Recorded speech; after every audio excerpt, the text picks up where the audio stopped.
Selamat datang di Polsek Semarang Utara. Korban salad pencuri koper beraksi berakhir dijemput Avanza hitam.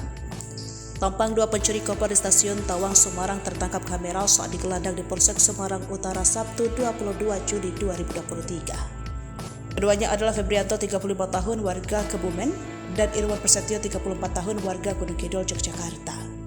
Keduanya mencuri koper milik penumpang kereta api yang sedang ibadah salat di Masjid Stasiun Tawang, Semarang, Jawa Tengah, Sabtu 22 Juli 2023. Kanit Reskrim Polsek Semarang Utara Ibtu Kumaydi mengatakan pencurian itu diketahui usai polisi mendapat laporan dari petugas Stasiun Tawang bahwa ada warga yang kehilangan koper di area stasiun.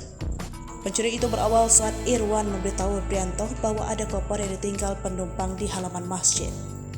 Keduanya kemudian mengambil koper milik penumpang itu. Irwan yang bilang kalau ada koper tidak ada yang punya, kemudian saya ujar Febrianto. Kedua pelaku mengambil isi koper tersebut dan menjual seharga 100.000. Sementara koper dibuang di sekitar Kota Lama Semarang. Kedua pelaku mengaku mencuri koper itu karena tidak memiliki uang.